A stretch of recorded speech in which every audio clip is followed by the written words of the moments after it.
down. Let's rock. Are you ready, Paco Man? Are you ready? You ready to go to work? Huh? You didn't go to work? Let's rock. I started out as a private investigator doing what all private investigators do, which is surveillance of people, workman's comp cases. It really didn't fit my personality all that well. But what I did learn was how to investigate and basically take my investigative skills to basically culminate in finding people's pets. There she Yo, is. Lisa! Hi, Lisa. Hey, Rio. Come here, Rio dog. Morning, How Rio. you doing, big dog? How you doing? This is our caseload for the last 2 weeks, and we average about 10 calls a day. We'll probably actually work approximately 20 cases a week, and that would be coaching by phone as well as searches. Andrew is a dog in Colorado Springs. It was loose in the snow 5 weeks. We found him. Naya was in Provo, Utah, also was found. She was a cat that traveled only 7 blocks away but was at large and couldn't find her way back. She was found. Kirby is a cat in New Hampshire that is an ongoing search. He's at large. Taj and Maj are in Highlands, North Carolina. It's two hunting dogs that got out of their kennel and are now at large.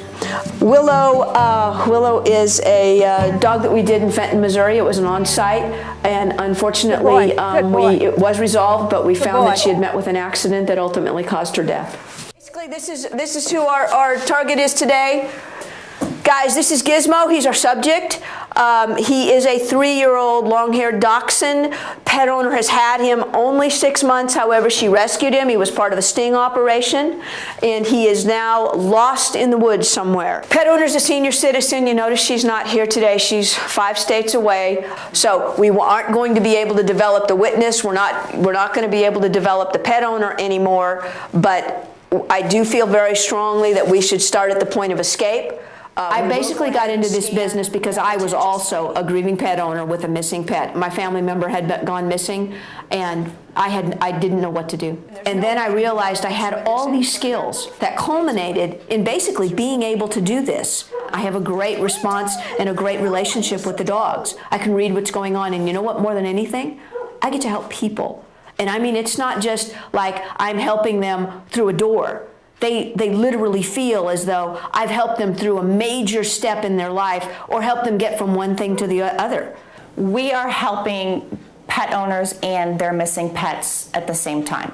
We definitely do this obviously to try to track and locate the missing animal and bring them home. At the same time, it's very important to educate pet owners on what happens to an animal's psyche when it is out of their home situation and into an environment that they are not used to. Check it out. What we do in order to facilitate a search is we try to figure out what will work. So if we need to go out into the backcountry and we have to walk, to hike in and hike out, we might use horses. But for the most part, most of this is ground pounding. We are on the ground tracking. All right, guys, let's go. Okay, so the dog, they were somewhere right in here is the way I understood it from the aerial. It's hard to tell exactly because I know they were coming off this road. Okay. So as near as I can tell, this is their point of escape. Okay, all right, Caterator. This is Cade. He is 2 years old and he is a Labrador Coonhound cross. All right, buddy. He's scanning basically the area, getting all the scent in the area. He knows that he's about to go to work, and I'm going to tell him now what scent he's going to look for. This collar is for Gizmo, who is our missing dachshund.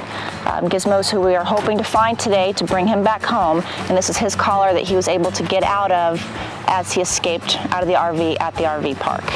What we do is we place gauze with the scent article to absorb the scent, and then we will remove pieces of the gauze, and we try to keep each gauze piece separate to the dog that we're searching with. So Cade will have his piece of gauze and Rio will have his own piece of gauze.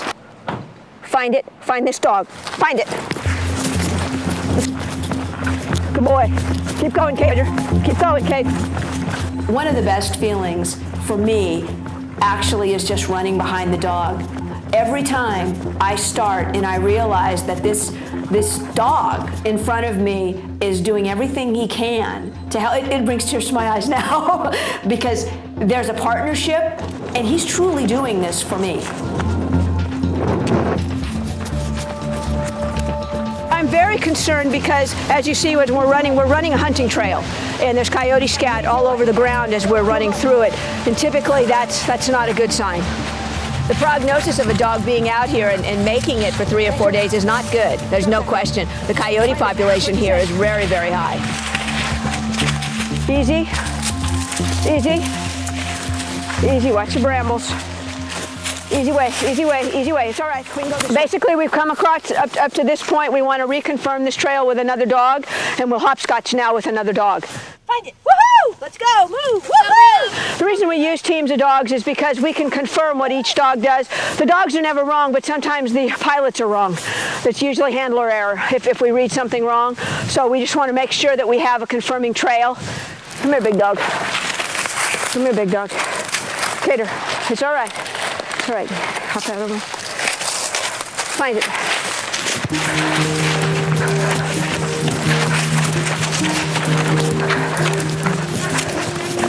What do you think, dog?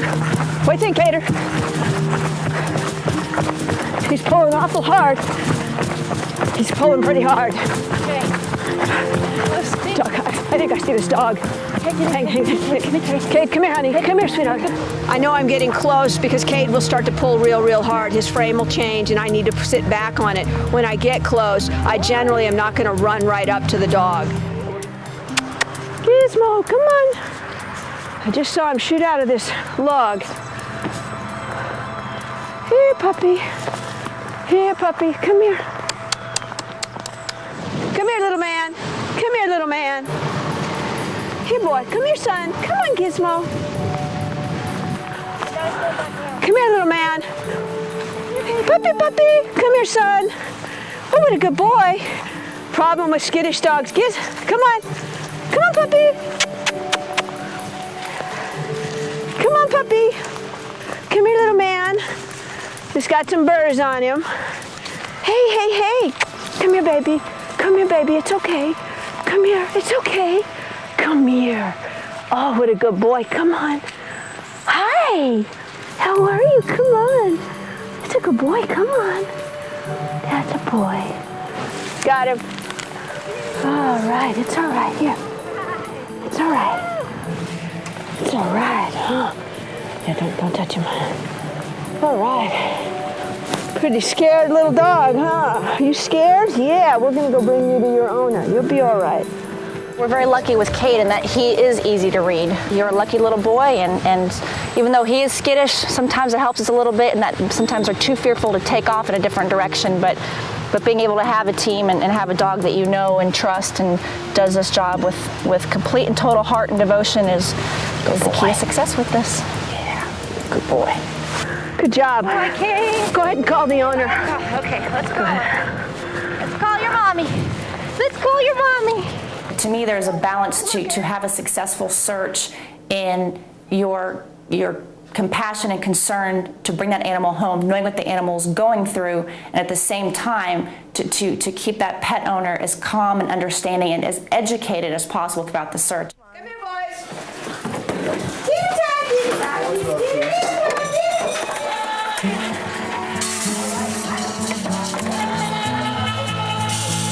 Hi, come here. Hi, baby. All right, I got the salmon. You can be a good sitter. All right, boys, come on, let's go. I've always loved the animal thing. I've always had animals, all different kinds of animals. But you think of them, it's different. When you're working with them, it's like a training, it's a respect issue, it's a give and take. Seeing the people's reaction when you find their animals, there's nothing like it. It's like saving a life. It's their child. You found their child. For the kids, I mean, you know, I'm sure there's times they would rather not do this. Certainly Ron, yeah. Ron's 15 years old. You know, there are times I'm sure he would much rather be out, you know, bombing with his friends, but he has to go out and clean the yard. Whatever they get their teeth into, they don't stop. They just tear it up and You be nice. just have to buck up and go out and do it.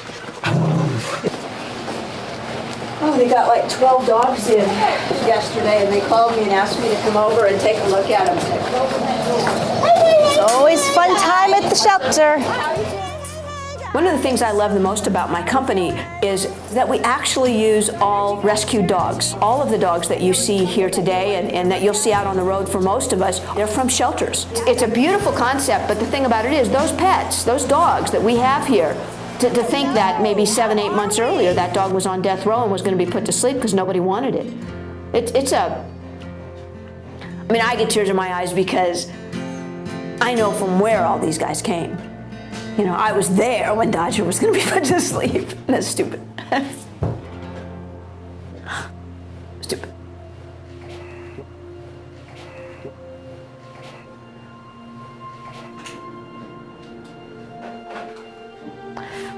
Can I breathe though? Sure.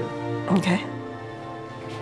I'm very passionate about this. Can you tell? I'm not an actress. I'm pretty straight. And sit. Good girl. Oh, good sitter. Good girl. Oh, what a good girl. What we look for is, we look for a thinking dog. A dog's ability that can not only listen to my voice, but watch what I'm doing and eventually connect that what I'm asking her to do with my hand is to sit down. And to see if she'll bond. She doesn't know me at all.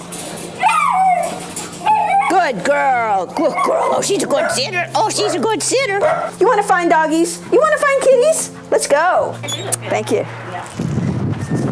Come on, baby. Come on. Oh, what a good girl. We're going to find out whether or not Iris wants to go out and find doggies. What we're going to do is we're going to see if we can target her, we call it targeting, to that crate. Inside that crate is Paco, and this is Paco's scent. So we're going to see if Iris has what it takes and the nose and the drive to go find Paco. Are you ready? Find it, find it. Find it. Good girl. Oh, find it. Oh, good girl. Use your nose. Good girl. Woohoo! Woohoo! Woohoo! Good girl. Good job, Iris. Good girl. Oh, good girl. Good job. She did exactly what we're looking for her to do, which is from the point where she didn't know where the crate was, she starts lifting her head, dropping it, lifting her head, using her nose actually to go find the dog. She could definitely be a pet detective's dog. Hi, my name is Tammy MABREY in Lawrence, Kansas, and I'm sorry. If you could give me a call, I lost my short pay on the 21st, and I need you to give me a call. When I turned the corner, I thought, why didn't I go and either lock the gate or just lock the door and keep him in? It was just the most shocking thing that he was gone. He was just gone. To be quite honest with you, I haven't been able to function. Using her canine team to track scent, GOIN trekked through Lawrence yesterday in search of the McElhenney's beloved Bubba. Karin from Pet Detectives ran from Wakarusa all the way to Lawrence, and I mean didn't stop. GOIN says she rarely finds an animal on the first day of the search, but just hours after she set out yesterday, the McElhenneys received a call. Bubba had been spotted by a dumpster. And the pet owner was crying and thanking me, and it's actually, you get a big, ah! So it's great. It's fantastic, and I'm fortunate because it happens to me at least 2 or 3 times a week.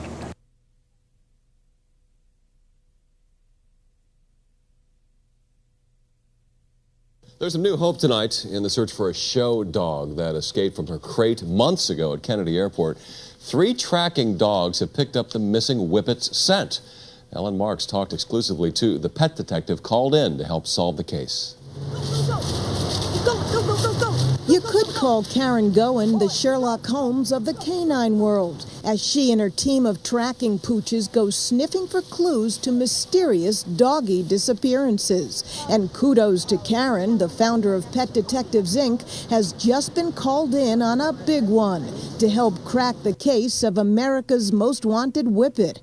Vivi, the Westminster show dog who bolted from her crate at Kennedy Airport 9 months ago. We picked up a 3-month-old scent at the Van Wyck Expressway near the Mount Hebron Cemetery. This afternoon, they were looking for signs of life in a Brooklyn cemetery. Let me smell that. No such luck here, so for Karin Goin, it's on to the next. A missing animal in Maryland. I mean, this is so fun. It's addicting. And I'm pretty confident of myself, but even more so, I'm more confident of my dogs. So it's the best of partnerships.